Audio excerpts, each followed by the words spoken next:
আচ্ছা, প্রথম মাথায় আসছিল যে যখন শুরু হয়েছে আমি ভাবছি যে এটা আসলে থেমে যাবে, মানে অনেকক্ষণ বেশি থাকবে না। আমি জানতাম যে ওয়েদার রিপোর্ট দেখে আসছি অনেক বেশি মুশকিলে কিছু হবে না। তো আনলাকিলি যখন এবার এটা সময়ের সাথে কমছে না বাড়ছে, তখন হচ্ছে ভয় পাওয়াটা শুরু। যে আমি সবচেয়ে বেশি কনসার্ন থাকি হচ্ছে তো আমি যে জিনিসটা খুব ভয় পাই আর কি, যে ফ্রস্ট বাইট বলে, হাত পায়ের ডগা হচ্ছে ডগাকে অ্যাটাক করে। জিমে এটা হচ্ছে কাইন্ড অফ তুষার ক্ষতের মতো আর কি। তো ব্লাড সার্কুলেশন অফ হয়ে যায়। তো এটা যাতে না হয়, আমি আমার হাত পায়ের ডগাগুলোকে খুব পছন্দ করি, আমি লিখতে পছন্দ করি। তো আমার হাত যদি কিছু হয়, আমার এইটা খুব মাথায় আসছিল আর কি, যে সুস্থ থাকতে হবে। ঠিকঠাক নামতে পারছি, যে সেন্স অফ অ্যাকমপ্লিশমেন্ট, আমি মানে গল্পটা বলার জন্য তো আমাকে আসলে ঠিকঠাক নামতে হবে, সুস্থভাবে নামতে হবে। তো এইটা খুব কাজ করছে, এবং সেটা চূড়ায় ওঠার পরও আমি সবসময় ভাবি যে it's a two way journey.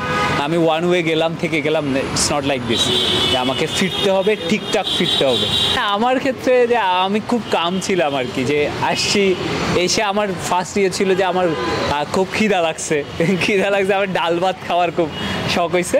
তো ওইটাই, আমি যদি কেউ আমাদের দেশ থেকে যে কোনো পর্বত, নট নেসেসারিলি মাউন্ট এভারেস্ট, যে কোনো পর্বত হলে আমি I will love to have. Halda পরে ওই তো আমার ওটা রুট তো কেউ ভুলে না। তো আমি ডেফিনেটলি আমার হালদা নদী নিয়েও আমি চেষ্টা করবো যে। ঠিক আছে।